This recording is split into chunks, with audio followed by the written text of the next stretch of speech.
Welcome to the Why God Why podcast. I am Peter Englert. I am here with Chris Heaslip. He is from Leadr, Leadr, and we're continuing our series on work. And we know that many of you have a passion and you feel that you were created and wired for the career that you're in, but there's a lot of stress that comes with that. And I think today's question is probably something that every one of us has wrestled with in some way or another. We might land at different spots, but the question from Chris today is, why should I work for myself or someone else? Now, when I was practicing, I was about to botch this up to say that you started 40 organizations when you were 15, but it's the other way around. Chris has started 15 organizations, and by the time he turned 40, I think that's the number right. So Chris, welcome to the podcast.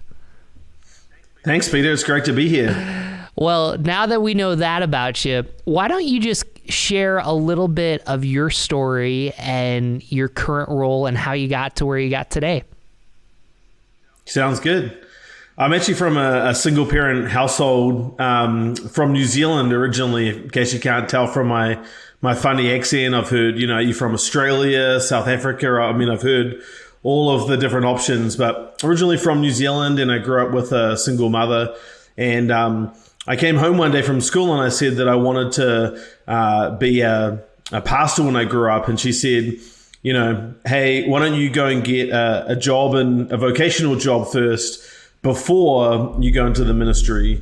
I guess, growing up in a single parent household like that, made her kind of say, look, you have to be able to earn a decent amount of money, and, you want to be able to be a blessing in ministry. And so I said, well, what do you think I should be, Mum? And she said, well, you should be an accountant because you're good at maths. And I didn't know what an accountant was.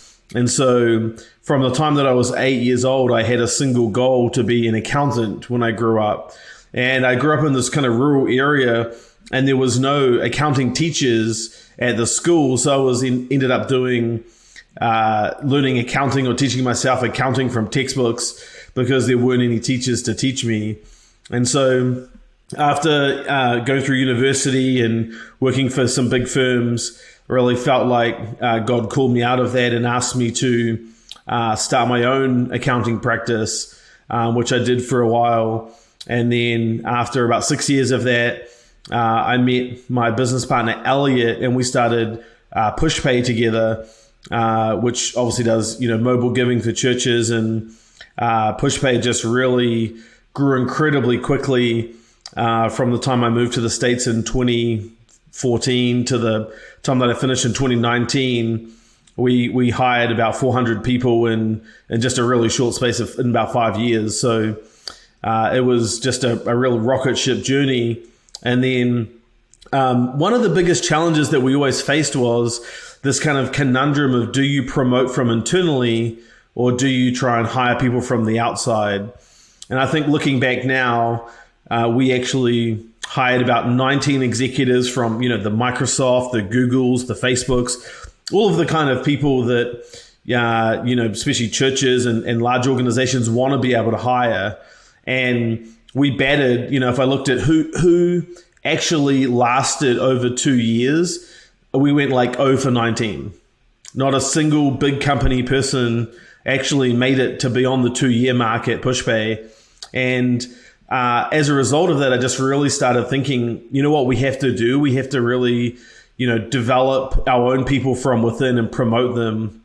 And that really is the heart behind Leadr, which is, what I'm working on now, is how do we help organizations and ministries develop people? Because developing people, you're going to get better quality people. They're going to be more culture and mission aligned. And ultimately, they're going to, stick around for longer, versus trying to get someone who's got that big company resume. They sound good on paper, but ultimately they just generally don't work out because they've learned how to do things in a 40,000 person company, which don't apply to a small organization.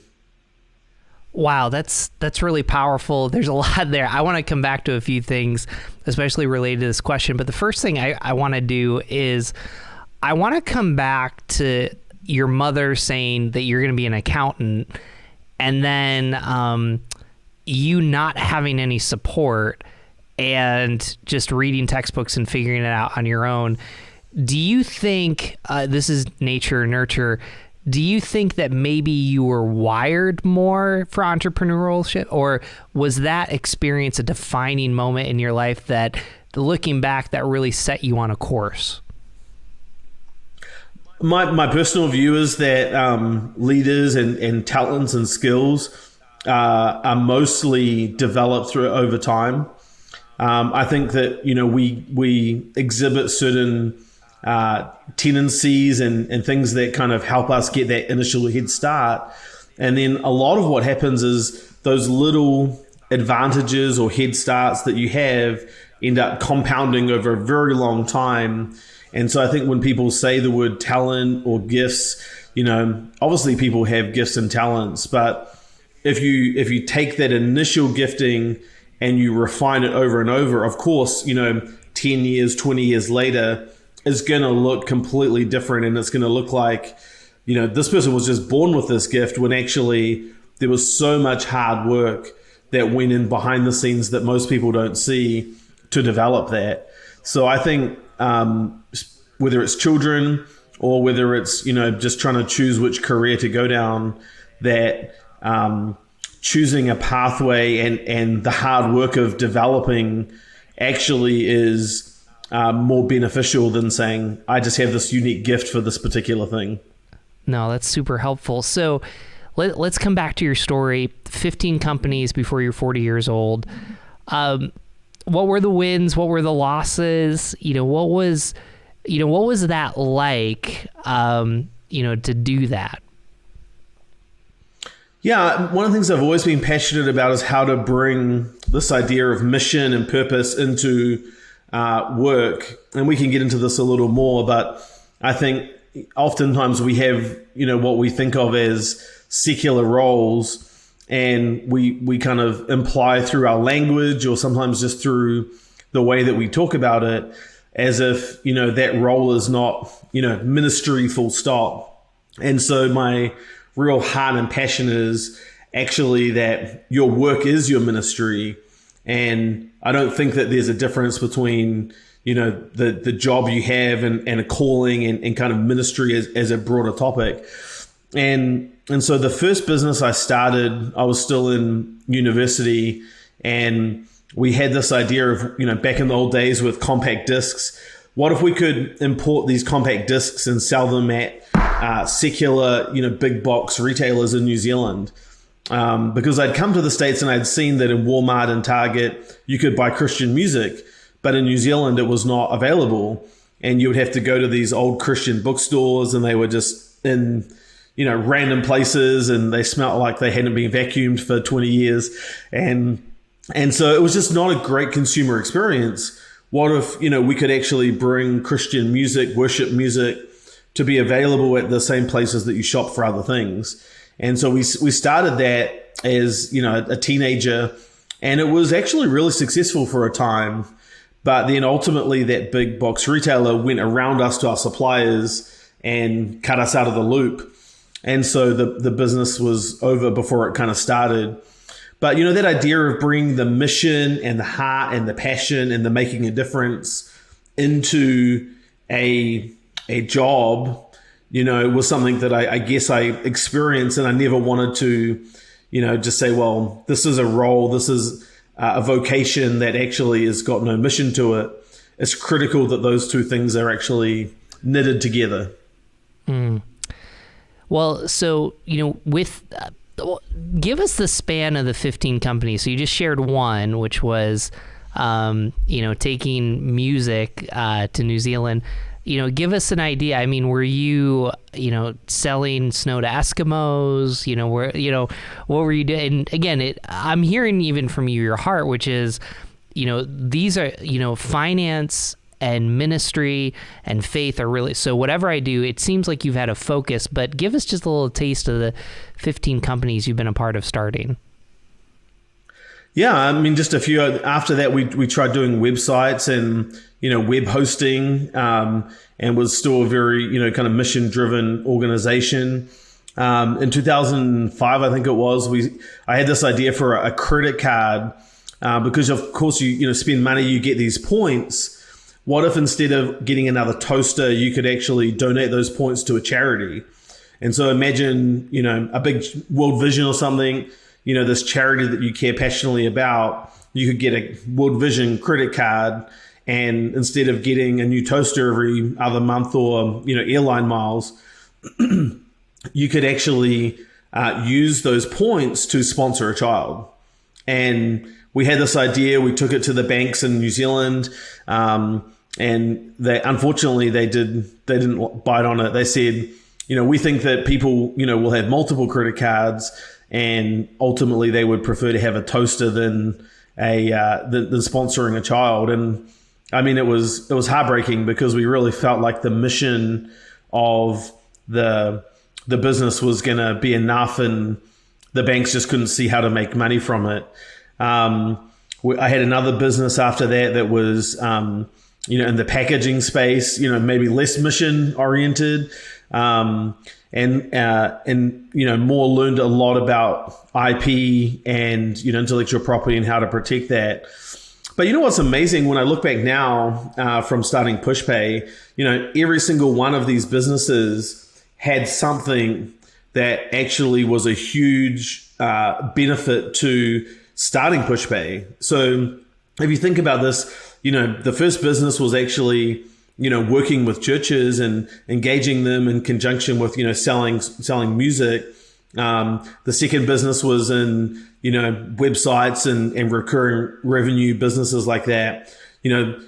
I learned more about, starting a startup in the credit card industry than I could have read in 1,000 books. And then in terms of intellectual property, and you add all of that together, and those things were like huge advantages when I actually got into Pushpay, because I had this kind of reservoir experiences of these different experiences that added up, that actually meant that when we started that business, that I was 5 steps further ahead than if I hadn't have ever had those experiences. And so I think God uses the failures that you have to actually help propel you into the calling that you have for your life. And at the time, it didn't feel like I was learning anything or I was progressing. But looking now, each one of those things was completely providential almost. I want to come back to something that you said. You've kind of, walked us through the 15. You talked about your transition from Pushpay to Leadr. Just full disclosure, Browncroft isn't making any money from Pushpay or Leadr, but we are customers of both of them. We love these companies. And, walk us through as you were starting Leadr, because you made this comment that I think is so powerful to this question, when should I work for myself versus someone else?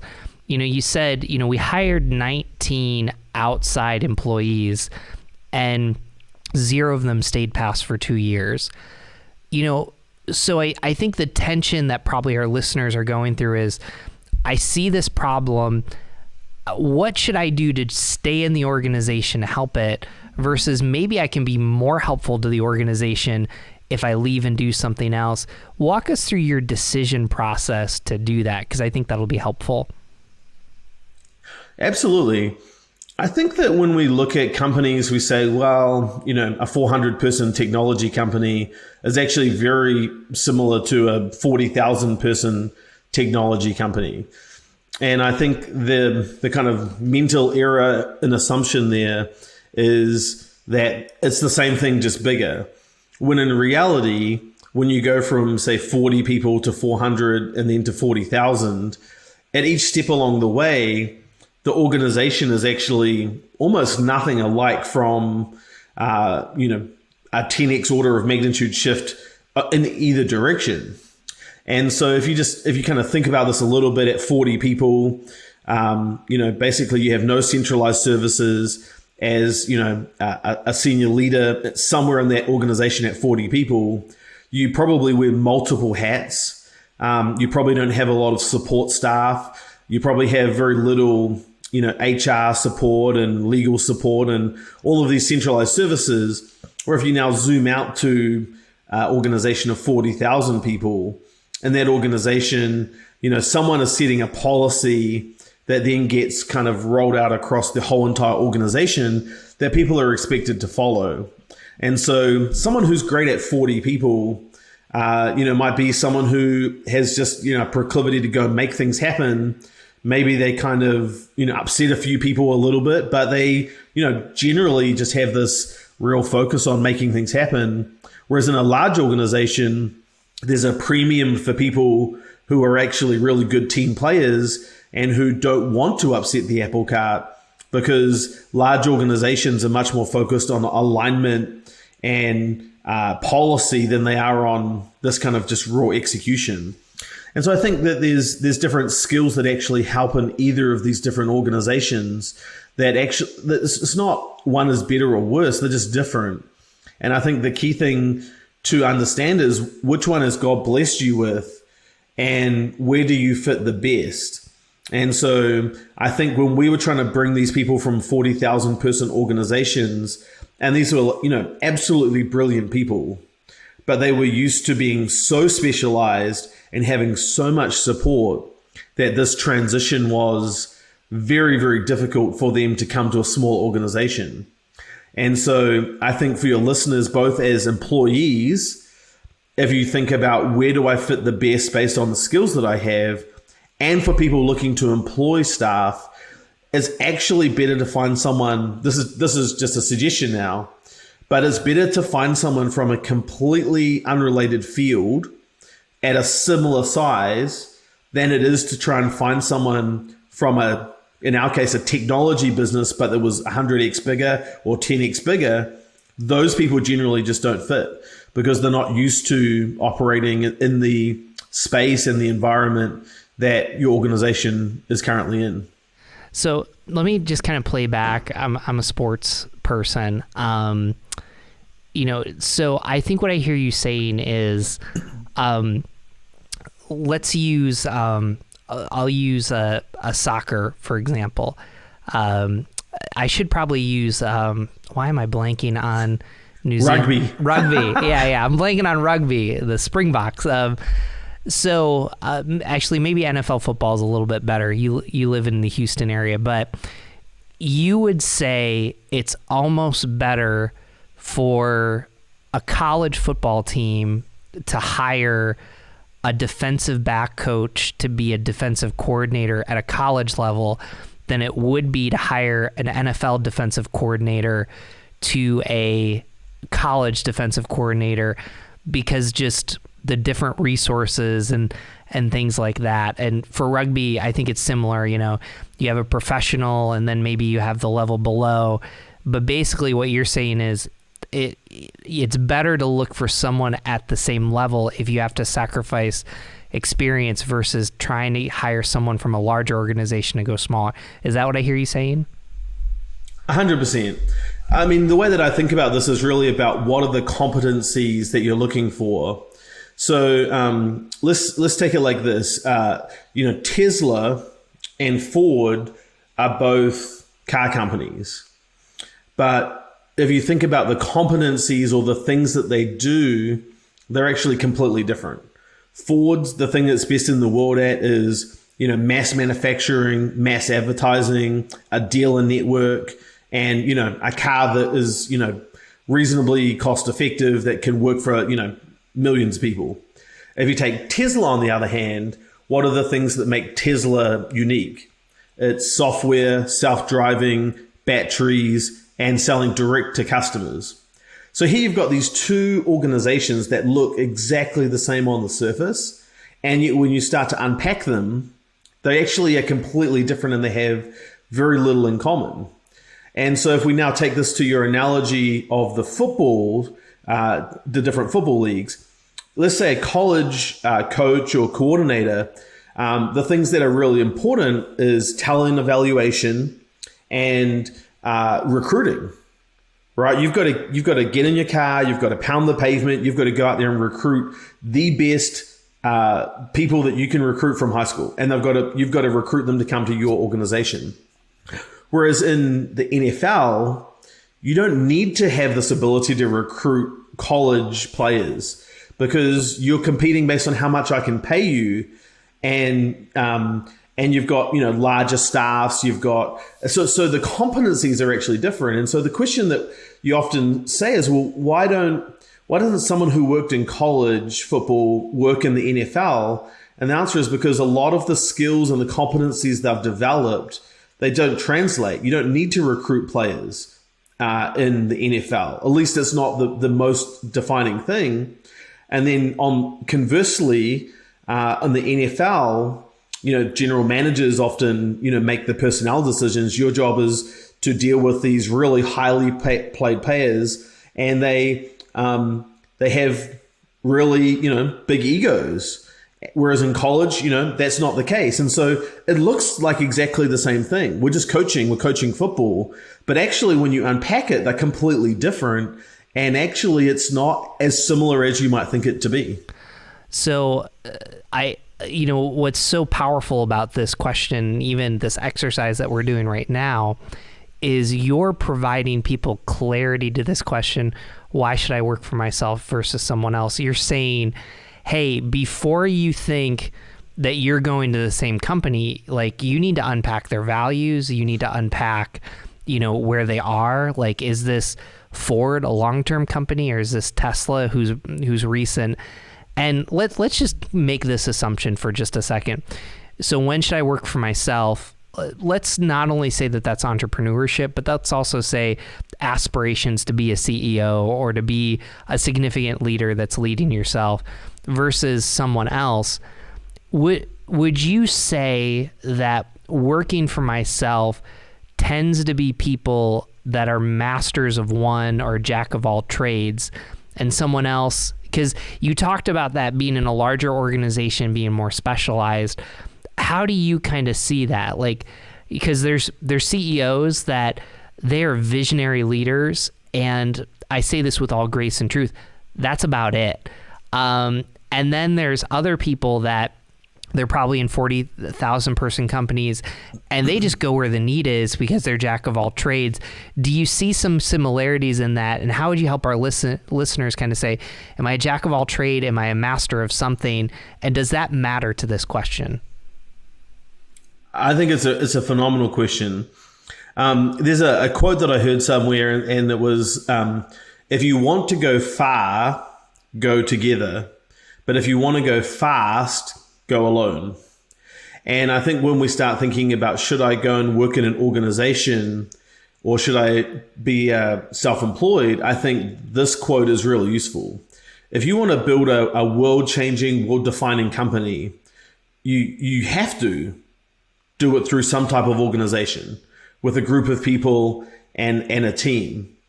But if you sometimes the speed at which you can work is slowed down because you've got to go and build consensus with, even if you have a team of 6 people, you have to go and talk to 5 other people and get them on board with where you're going and persuade them why what you're doing is the right thing to do.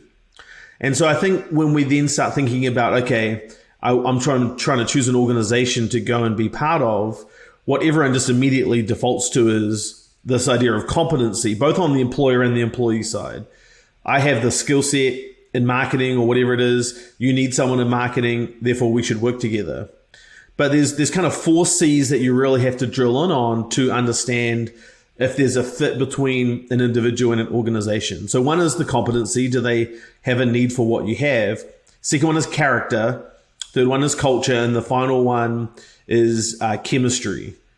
So when we try and think about, do we want to work with a team, we've got to look at, how do I fit with the other members of the team? And I think as someone looking for a role, you should be interviewing that organization as much as they're interviewing you, because you want to know that you're going to be a great fit with the other members of the team, because that's absolutely critical in achieving any kind of success. And then I think the other thing I would say is, I've talked to a lot of people and even recruited people to come and be part of one of my companies.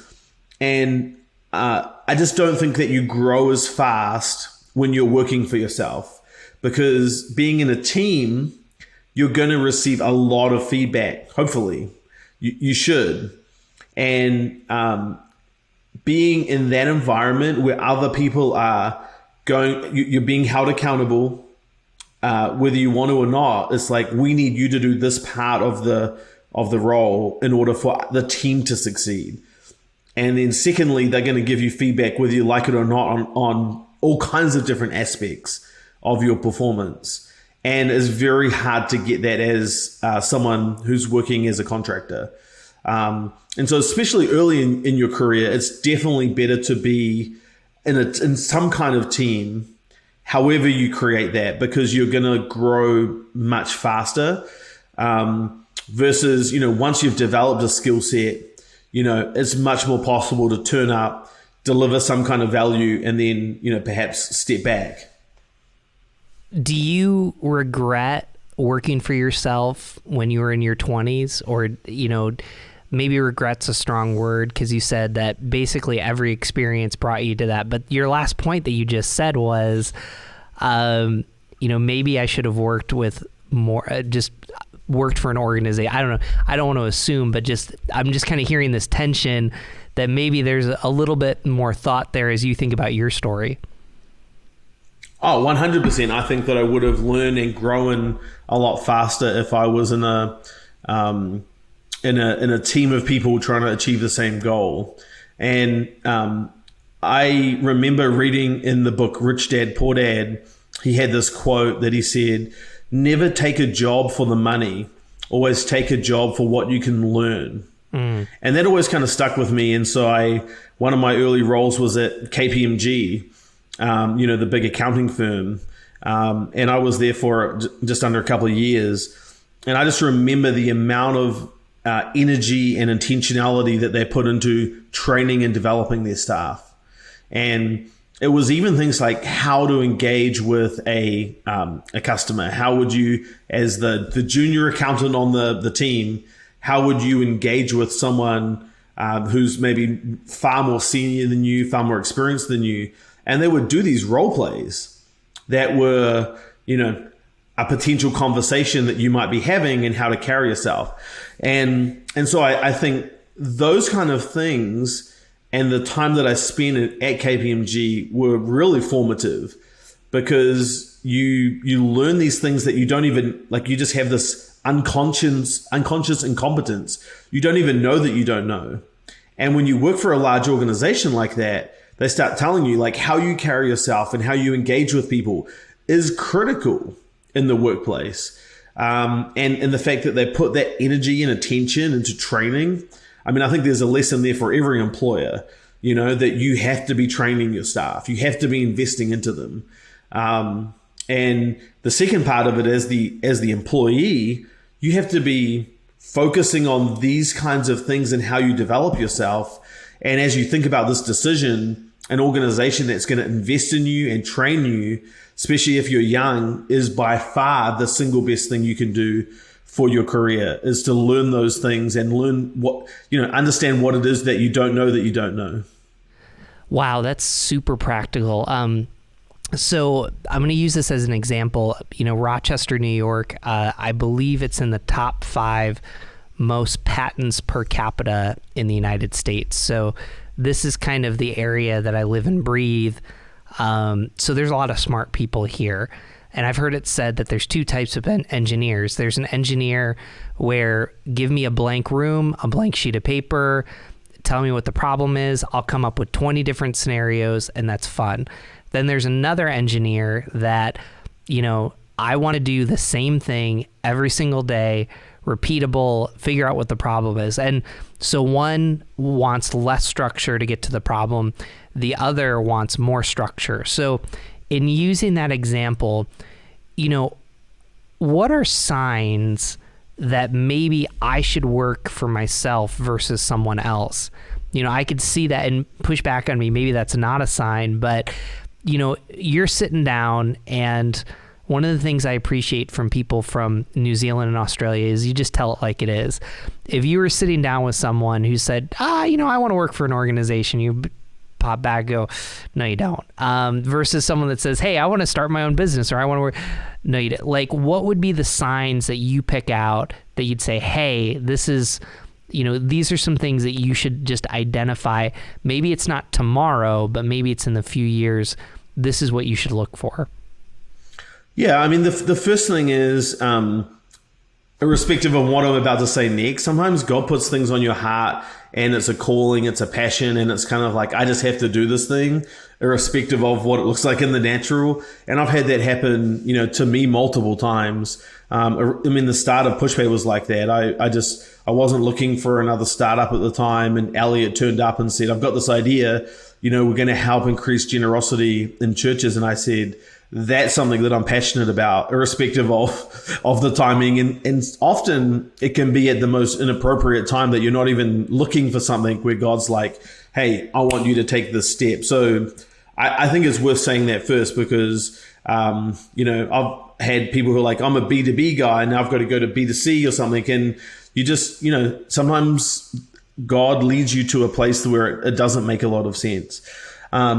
But I think that when we start looking at it in the natural, I think that if you have a proclivity to action, you like small teams, you like making things happen, if you like, starting things, then I think you're much more suited to a startup type environment versus, that the people who want that relatable, repeatable experience of like, I turn up, I know what I'm getting, perhaps I don't have the same tolerance for risk. Then I think it's a much better place to be as in a larger organization. And can I say this too? I think that our culture has it really idolizes this idea of starting something. The idea of Shark Tank, where it's like we glorify people who start something in the same way that, going to a wedding ceremony is really good, but it's really just the first step. The next 5 years and 10 years are actually where the rubber hits the road. And I think as a culture, the stick-to-itiveness of following through with something should be more valuable than that initial kind of like, I turned up on day one and I got this thing started. And I think that if you start something, you have to really look at it and say, okay, I might be doing this for 5 years or longer, and do I have am I willing to pay the cost, and do I have the persistence to follow through with this? Because otherwise it's just this great idea that sounds good on paper. Startups sound really good on paper, but then when you start saying, okay, I've got to do 50, 60-hour weeks, and how do I mix that in with my family? It becomes really hard. And I think the Bible has some really practical wisdom in that regard. I think it's one of Jesus's parables. He says, you should count the cost before you start out on something. And he tells a story of a man who has this idea to build a tower, and, he gets halfway through and he says, he ran out of money. And the Bible says that people walk by and they mocked this guy who ran out of money because he didn't count the cost. And I think that, before we kind of say, right, I'm going to do a startup, I want to jump into something and take this idea that I have and turn it into something really big, we have to say, I've got to be willing to count the cost for that. And I think, most people just are not supposed to even be the pioneers. One of my good friends is a guy called Rick Holiday from North Point, and he tells me, he says, being a pioneer, it seems really glorious, but pioneers are the ones with the arrows in their backs. And that kind of is true. Like sometimes it's just as good to, find a startup that's 100 people and join at that stage versus trying to get on board something that's super early, because the bumpiness that goes with that can be unsettling and is just not for everyone. I'll just get personal for a moment here. So I've always kind of assumed, I want to be at Browncroft a long time. Obviously, I don't control that, kind of the first thing. There could be an opportunity that comes up, but that's kind of my heart's desire. And where that comes from was, I grew up going to a church where we had the same pastor for 22 years. And I talked with a pastor who used to pastor in kind of the same region, and he actually said, he pastored for 38 years at the same church. He said, I had 4 different pastorships, And personally, and I don't want to throw this onto our listeners, I'm just hopefully modeling, trying to process what I feel like is the conversations you can have with people in an organization at 7 years versus 14 years are night and day. And even for the way that I'm wired, like, and even as I look at this question, yeah, there could be a point that God says, Peter, you're crazy, go plant a church, just go do what I tell you to do. And he'll equip me and bring the right teams and stuff like that. But there's a part of my wiring that I've noticed that, hey, you know, like there's something about pastoring to be involved in someone's life from before they get married to when they're grandparents, because there's certain trust and credibility, and especially where we live, you know, in upstate New York, where, you know, I grew up a block away from where IBM started, and IBM left Endicott. And there's something about this area that I'm like solely passionate about. I understand the lack of trust, but I also understand the moment that people trust you, like they'll, you know, I've said it this way, you know, I used to have people when I had an idea that they'd say to me, that's a dumb idea, like don't do it. Now I have people say to me, because I've been at Browncroft for, I think it's going on 7 or 8 years, that's a dumb idea, but I'm willing to let you try it. And like, that's huge because of time. So I don't know, pushback. That's how I'm processing, even from what you said, even for our listeners to think about that. I mean, I can take that question in 8 different ways. I think the first one is, you know, that, you know, being the CEO, the senior pastor, being the senior leader, you know, I mean, the ratio of how many people were supposed to do that versus want to do that is just out of whack. Like a lot of people, for every senior leader, you need 8 people who want to be, you know, executives who help that person achieve their goal and their mission. And I think, again, in today's culture, we really elevate those people in those senior leadership positions and don't nearly talk enough about the people who are actually helping. You know, maybe they're not that one person, but actually that one person needs a whole entire team, an army, or whatever you want to call it, to help bring their vision to reality. And for some reason, we don't talk enough about that. And so even just as an executive, as a, you know, a C-title, whatever you want to call it, we have to have far more people who are helping, who have a heart to say, I want to help you bring your mission into reality. And that's my calling. Your calling is my calling. I want to plug into you. And I feel like there's a blessing that comes with the ability to understand this concept of authority and say, I want to be under authority. And I want to submit my calling to your calling. And if I do that, then I feel like God is going to bless me in the process. And I, you know, if you look at the story of the centurion, you know, God ties faith and understanding authority together in the Bible. And so I think we have to be very careful to understand that the calling that a person has comes with all of the pros and cons that go with it. And there's people who have a gifting and an anointing to help fulfill that person's vision. So I think as a starting point, you know, sometimes we think, well, I you know, the culture around me is telling me that I should want to do my own thing. Whereas I think it's sometimes way more fulfilling to be engaged in helping fulfill someone else's mission. And it doesn't take nearly as much pressure and as much out of you in order to do that. And so, for example, Matt, who I worked with, he's the CEO of Leadr. And I feel like my calling is to help him grow Leadr to be a very successful and large company.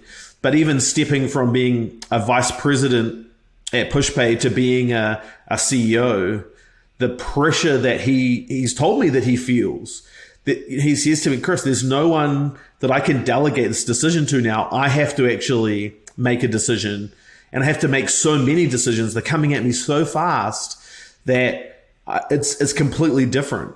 Going from, you know, even being that, you know, VP level person to being a CEO, it's a huge step up.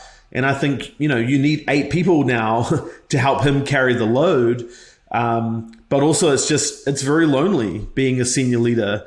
And I think that we should be very willing to count the cost and understand what you're asking for when you say, I want to be the senior leader in the organization. Are you willing for it to be lonely? Are you willing to make really hard decisions on personnel decisions, budget decisions? Are you willing to understand that you can't sometimes delegate those decisions? You're the person who has to carry that decision ultimately, whether it works out or not. Are you willing to set the tone and the pace of the organization, perhaps by being the first person to the office in the morning? And when you start to think about that, you say, wow, why would anyone ever want to do that? And I think at that point you say, right, now I fully understand what it's going to take to be someone who's a pioneer carrying this vision forward. It's not the, excuse the term, the glory when you're standing on the podium winning a medal.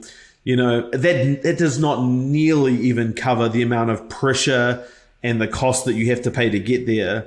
And so I think the very best leaders are ones who are driven by a passion to fix a wrong in the world that they have to right. Because if you're doing it for the money, it's not worth it. If you're doing it for the status, it's not worth it. The only reason to want to carry that burden is to help some group of people in the world, achieve and step into their destiny. Otherwise, the cost is just too great. It's not worth that. It's not worth the cost that you personally have to pay. Wow, that was really good. I want to kind of close with two questions. One of my favorite things is, if you're watching this, I have a laptop and I try to listen and see all the questions. You actually kind of answered all of them without a ton. And that just makes for a great interview. And I also want to acknowledge, Matt's interview, I think, was the second. So, this is good you said exactly what he said, which probably shares the health of an organization, just, sharing with all those burdens. I want to shift just a little bit more spiritual because we've hinted at this.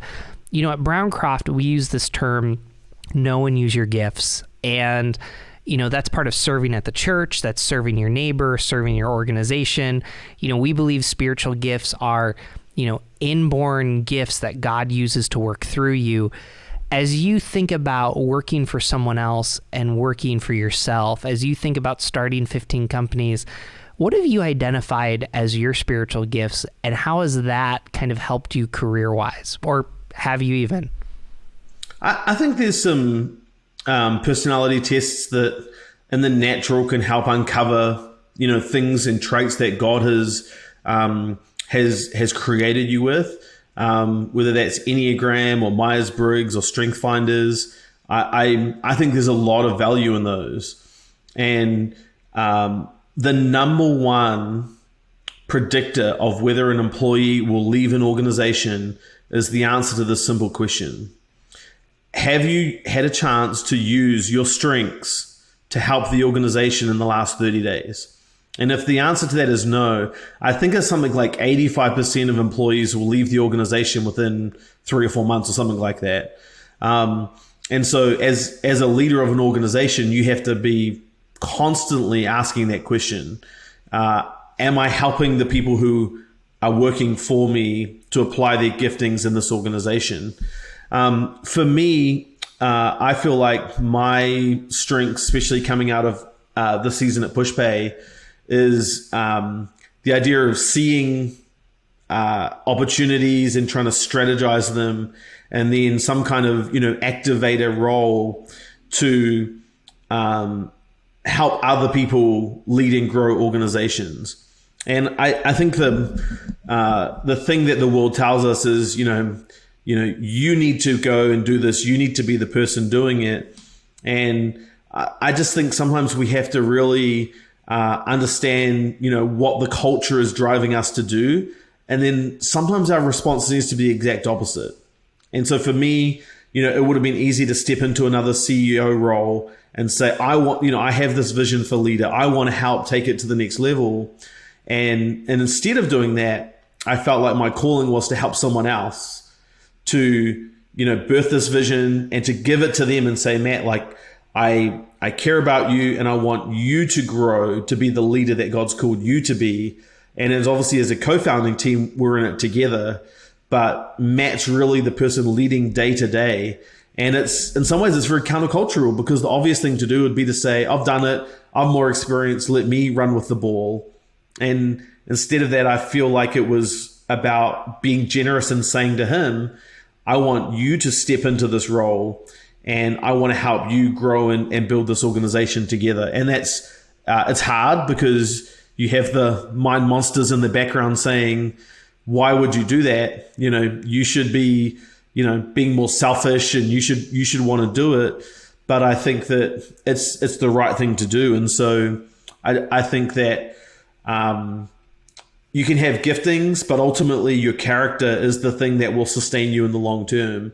And if you don't have that relationship with God, if you don't hear what God's voice is telling you, and if when you hear that little still voice that tells you, hey, the world and the culture is telling you something that's selfish, and I want you to do the opposite of that, that's your character then is going to prevent you from really achieving your destiny. So, I mean, just to kind of recap, I'm just going to have some fun with you. Totally agree, character. It sounds like in this season, and this, again, spiritual gifts, they're, in essential, we believe that they're in the supernatural, but they have some tie to Enneagram and, Myers-Briggs and all that, and Working Genius by Pat Lencioni. But it sounds like, if there were gifts that potentially you might be operating in this season, and they may not be, it's kind of, you're in this discernment, what are the right opportunities, but you're also in a gift of service or helps where you're saying, you know what, I'm going to allow God's grace to grow through me by using my experience to help this organization, but also just, I think I love the word activator, and I think that that's one of the Strength or Finders top one. Would you kind of recap it that way? 100%. I think that's exactly right. And I think just generally, again, our culture keeps telling us, it elevates this idea of youth, and it says this is the thing that you should chase. And I think the Bible actually says the exact opposite of that, which is there's a way to grow old gracefully. And look, I just turned 40, but I think the point is that when we see a 70-year-old trying to do 18-year-old things, we say that just doesn't look right. And so I think that as we all age, and I think that God asks us to be fathers and mothers of the faith for other people. And you can be 25 and you can help, disciple and grow people. When you can be 70 and you can help, hopefully you've got, children disciples and grandchildren disciples at that point. But I think the model that God sets out for us to follow is a really powerful one. And I think that the strengths that you have, I think they get more refined over time. And I think that they get applied in just slightly different ways. And I think that we have to be really aware of when we feel like, okay, I've got to step in here, I've got to do it, I've got to solve. You gave a great example before of, letting people try something because they've earned the right to do that. That's a very mature thing to do. As a leader, it's really hard to say, I want you to take on this project and try it, and it might not work. And I have to be completely okay with that. That's a really mature response. And I think that we can encourage others to step into their destiny more as we mature. And I think there's at the end, when we look back in, when we're 70, 80, whatever it is, we're going to look back, and the only thing that matters in our career, the thing that gets me out of bed now, is not, did I build a big company? Did I make a lot of money? Did I have a title? The thing that gets me out of bed is, how did I help other people step into their destiny that God has called them to? It's the great command, the great commandment. It's the great commission. It's what you're supposed to do with your life is help other people. And when we understand that, all of the books that you read and all of the ideas and the podcast, it all makes so much more sense. That when you help other people, you ultimately win, and you ultimately are trading in this different currency than just what the world trades in. And so as you can tell, I'm very passionate about that. No, I love it. And, what you just said there is kind of a great closing to our question, our last question, which is, what does Jesus have to say about working for myself or someone else? So I want you to hold your thoughts, because I think you can close more with some of that, and I think you're ready with the answer to the question. But I just want to take a moment to just kind of respond to what we've talked about today in terms of, because we have some listeners that probably have, they're de-churched, unchurched, they have doubts about faith. So here's my shot at and then I think even just kind of what you said, I think about this scene, where Jesus is washing the disciples' feet. And, I lived in Springfield, Missouri. There's a huge statue of this, which is so weird because we made a bronze statue of one of Jesus's serving moments because we value, there's a lot of conundrums of what we value. And, I think about this question, when should I work for myself versus someone else? I don't think that story tips the hand on how to answer that question, but I think that there's two huge values that help guide you in that question. Number one is Jesus was aware of a need. And so when you become aware of a need, somebody needed to wash the disciples' feet. He was aware, that's when you begin to say, hey, I'm aware that there's this issue. Is the best way to deal with it by working for myself or someone else? But then the second thing was he was available. So not only was he aware, he didn't say, hey, someone else go do that, but he was available to do it. And even as I hear you talk, at some point, what brings faith into this conversation is what Rick Warren says in The Purpose-Driven Life. It's not about me. And so at some point, sure, maybe you work better in an environment for yourself or for someone else, but with that availability and that awareness, there's something powerful that happens to be open to those opportunities. So that's how I'd close. What about yourself? I think that summary is spot on. I think you've summed up, the last hour or so, absolutely perfectly. I would just say, I think that in today's culture, we talk a lot about careers, and I think careers are overvalued. I think that callings are undervalued. And I think that if you understand your calling and you understand who God made you to be and how God made you with the strengths that God made you, then the answer to this question should be hopefully, pretty straightforward. But sometimes, we have to go on a journey in order to discover our calling. And I think that God gives us grace to work it out sometimes, because it's not always black and white, and there's different seasons. But that's right. If you understand that God's put a conviction on your heart to go and help a group of people somewhere, solve some problem, whatever that might be, then that might look like working for yourself, or it might look like starting something or joining something to help other people. Chris, thank you so much for being part of this series. So you can find you at the Leadr website. Is there any ways to get in touch with you on social media? Do you have a favorite platform? Twitter is my favorite. I'm just at Chris Heaslip, and would love to hear any feedback. Awesome. Hey, folks, the best way you can get in touch with Why God Why is go to whygodwhypodcast.com, subscribe to our email. You'll keep in touch.